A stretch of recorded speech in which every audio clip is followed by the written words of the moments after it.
இந்த விஷயமா, இது எப்படி நடக்கும் அப்படின்னு சொல்லி நீங்கள் கேட்டிருப்பீங்க. ஆனால் ஒரு விஷயம் நடக்க வாய்ப்பே இல்லைன்னு இந்த உலகத்துக்கு தோணலாம். ஆனால் அது நடக்கும்னு எனக்கு தோன்றதான் என்னை பொறுத்த வரைக்கும் confidence. Hey hi, this is day 1 of talking about confidence. Confidence பற்றி நிறைய பேர் நிறைய பேசியிருக்காங்க. நீங்களும் கேட்டிருப்பீங்க, நானும் கேட்டிருக்கேன். ஆனால் என்னை பொறுத்த வரைக்கும் கான்ஃபிடென்ஸ்னால் என்ன தெரியுமா? ரொம்ப சிம்பிளுங்க.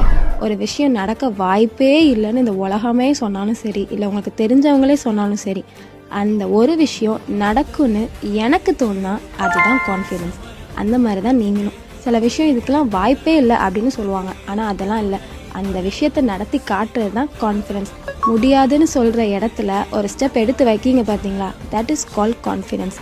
சில நேரத்தில் நம்ம நம்புகிற ஒரு விஷயந்தான் நம்ம வாழ்க்கையை ரொம்ப அழகாக மாற்றிடும். சரியா? So be a confident person to win the world. Tata.